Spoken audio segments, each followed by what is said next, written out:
Assalamualaikum warahmatullahi wabarakatuh. Saya Aprilia. Di sini saya akan membahas pengertian perencana keuangan. Perencana keuangan atau perencana keuangan perseorangan adalah profesi yang membantu suatu perusahaan atau individu dalam merencanakan keuangannya untuk memenuhi tujuan keuangan jangka panjangnya. Dia juga membantu nasabahnya untuk memperkirakan hasil investasi dan proteksi dalam berbagai hal, seperti persiapan dana pensiun dan dana pendidikan. Perencanaan keuangan dimulai ketika seorang memiliki penghasilan dan akan dilakukan secara terus-menerus hingga akhir hayatnya. Perencanaan merupakan rangka awal dalam mengidentifikasi segala kebutuhan organisasi. Perencanaan menentukan untuk apa, di mana, kapan akan dilaksanakan dan bagaimana melaksanakannya. Perencanaan keuangan sekolah adalah merencanakan sumber dana untuk menunjang kegiatan pendidikan dan tercapainya pendidikan di sekolah dasar dengan menghimpun sejumlah sumber dana yang diarahkan untuk mencapai suatu tujuan yang berhubungan dengan anggaran sebagai penjabaran suatu rencana dalam bentuk proposal untuk setiap komponen kegiatan. Proses perencanaan yang dilakukan dimulai dengan rapat bersama yang diadakan oleh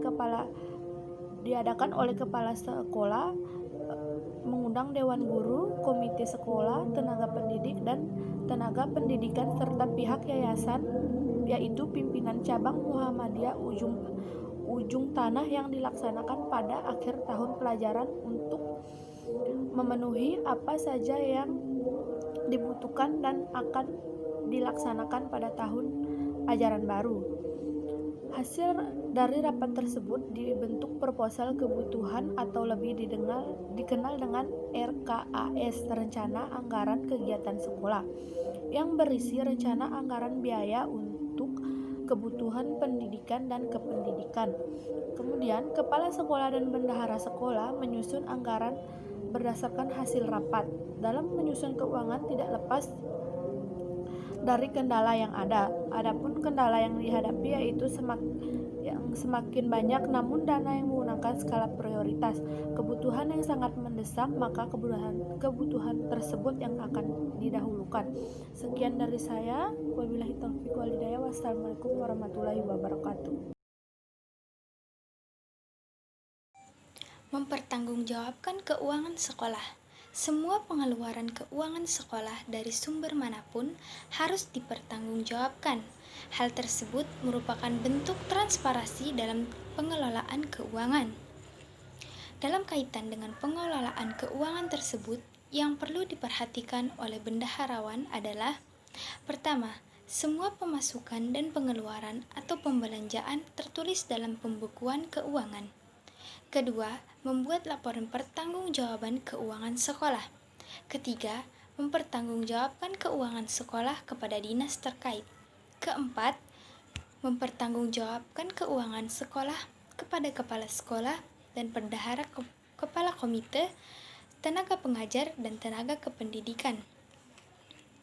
Pertanggungjawaban dapat disampaikan pada pimpinan, sumber pemberi dana, maupun kepada personil sekolah untuk dapat diketahui bersama. Hal ini perlu dilakukan mengingat keuangan merupakan hal yang sangat sensitif. Ketidakjelasan laporan pertanggungjawaban keuangan sekolah akan menambah anggapan negatif kepada kepala sekolah dalam hal penyelenggaraan sekolah yang tidak tertib. Penerimaan dan pengeluaran keuangan sekolah harus dilaporkan dan dipertanggungjawabkan secara rutin sesuai peraturan yang telah berlaku. Pelaporan dan pertanggungjawaban anggaran yang berasal dari orang tua siswa dan masyarakat dilakukan secara rinci dan transparan sesuai dengan sumber dananya.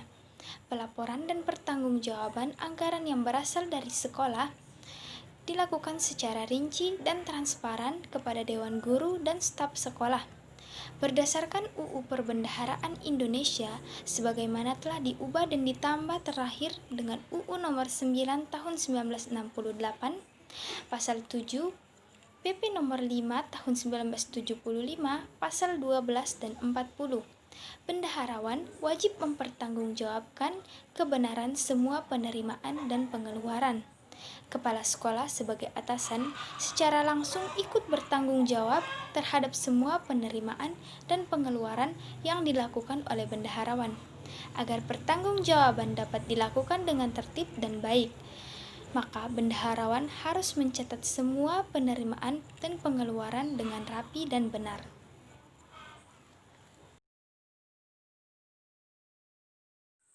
Assalamualaikum warahmatullahi wabarakatuh.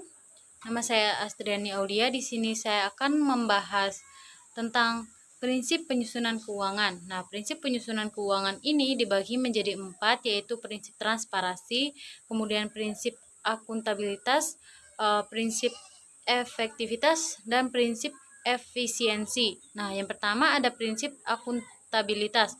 Nah, prinsip akuntabilitas ini adalah prinsip keterbukaan, yang dimana dalam proses penyusunan keuangan sangat diperlukan prinsip keterbukaan. Nah, dengan adanya prinsip keterbukaan, maka akan menciptakan kepercayaan timbal balik antara pemerintah, masyarakat, orang tua siswa, dan warga sekolah.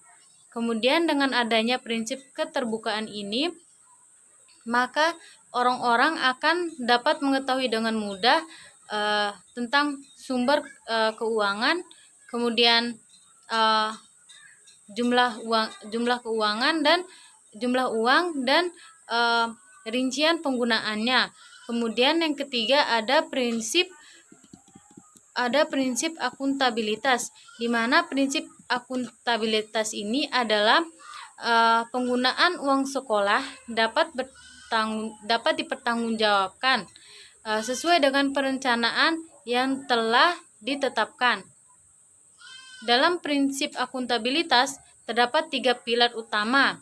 Yang pertama, adanya transparansi para penyelenggara sekolah dengan penerima masukan dan mengikut sertakan berbagai komponen dalam mengelola sekolah. Kemudian yang kedua, adanya standar kinerja di setiap institusi yang dapat diukur dalam melakukan tugas, fungsi, dan wewenangnya.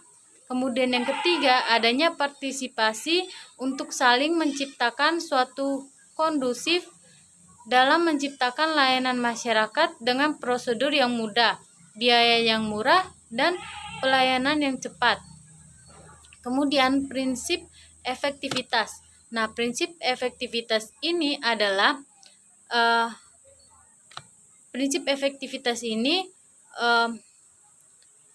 mengukur keuangan untuk membiayai aktivitas dalam rangka mencapai tujuan lembaga yang bersangkutan dan kualitas hasilnya sesuai dengan rencana yang telah ditetapkan. Dalam prinsip efektivitas lebih menekankan pada kualitas hasilnya. Kemudian yang keempat ada prinsip efisiensi. Nah, prinsip efisiensi ini adalah perbandingan yang terbaik antara input dan output atau antara daya dan hasil. Sesuatu dapat dikatakan efektif apabila penggunaan waktu, tenaga, dan biayanya itu seminimal mungkin untuk menghasilkan hasil yang maksimal. Atau dapat juga dikatakan efisiensi dapat diartikan sebagai penggunaan input yang minimal seminimal mungkin akan menghasilkan output atau hasil yang maksimal. Nah, itulah yang disebut dengan efisiensi. Sekian dari saya. Wassalamualaikum warahmatullahi wabarakatuh.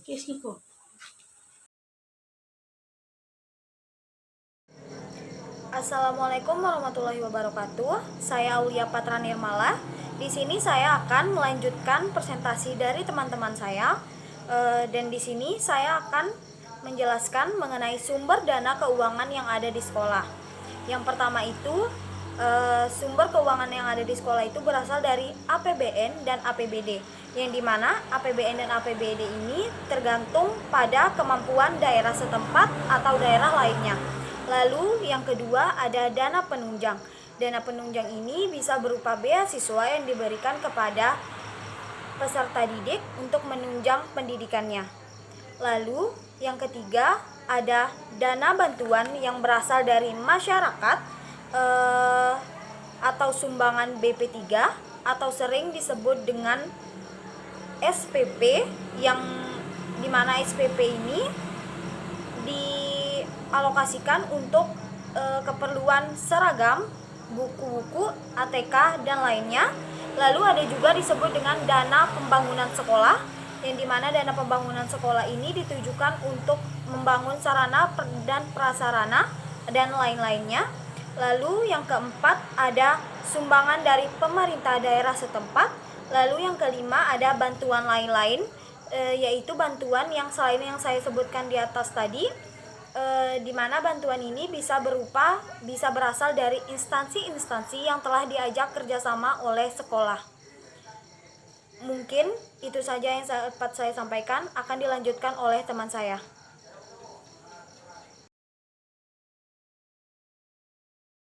Baik, di sini saya akan melanjutkan materi tentang fungsi manajemen keuangan sekolah, di mana bersumber dari Wikipedia tentang fungsi manajemen keuangan, kemudian diintegrasikan dalam fungsi manajemen keuangan sekolah, di mana fungsi manajemen keuangan sekolah ini ada 8 bagian, yaitu 1.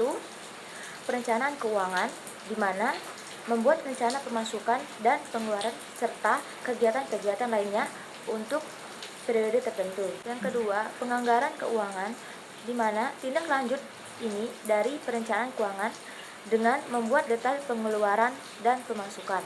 Yang ketiga, pengelolaan keuangan, di mana pengelolaan keuangan ini menggunakan dana sekolah untuk memaksimalkan dana yang ada dengan berbagai cara. Yang keempat yaitu pencairan dana, di mana pencairan dana ini mencari dan mengeksploitasi dana yang ada untuk operasional kegiatan sekolah. Yang kelima, penyimpanan keuangan, yaitu mengumpulkan dana sekolah serta menyimpan uang dan mengamankan dana tersebut. Yang keenam, pengendalian keuangan, di mana pengendalian keuangan ini yaitu melainkan evaluasi serta perbaikan atap keuangan dan sistem keuangan pada sekolah. Yang ketujuh, pemeriksaan keuangan, yaitu melakukan audit internal atas keuangan sekolah yang ada agar tidak terjadi penyimpangan. Yang kedelapan atau yang terakhir yaitu pelaporan keuangan, di mana yang dimaksud penyediaan informasi tentang kondisi keuangan sekolah sekaligus sebagai bahan evaluasi. Mungkin sekian dari saya dan akan dilanjutkan oleh teman saya. Saya akan membahas tentang penyusunan perencanaan keuangan sekolah. Perencanaan sekolah sedikitnya mencakup 2 kegiatan, yakni penyusunan anggaran dan pengembangan rencana anggaran belanja sekolah. Nah, yang pertama, penyusunan anggaran keuangan sekolah.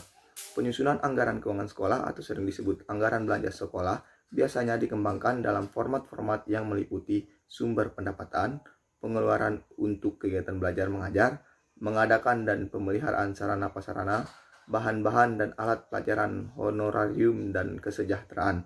Lipham mengungkapkan 4 fase kegiatan pokok penyusunan anggaran sebagai berikut. Yang pertama ada perencanaan anggaran, kedua mempersiapkan anggaran, ketiga mengelola pelaksanaan anggaran, dan keempat menilai pelaksanaan anggaran. Perencanaan keuangan sekolah dapat dikembangkan secara efektif jika didukung oleh beberapa sumber yang esensial, seperti sumber daya manusia yang berkompeten, tersedia informasi yang akurat, menggunakan manajemen dan teknologi yang tepat, dan tersedianya dana yang memadai untuk penunjang pelaksanaan. Nah, yang kedua, pengembangan rencana anggaran belanja sekolah. Proses pengembangan RAPBS pada umumnya menempuh langkah-langkah pendekatan dengan prosedur sebagai berikut. Yang pertama, pada tingkat kelompok kerja. Yang kedua, pada tingkat kerjasama dengan komite sekolah. Dan ketiga, sosialisasi dan legalisasi. Mungkin itu saja yang bisa saya sampaikan, kurang lebihnya saya mohon maaf.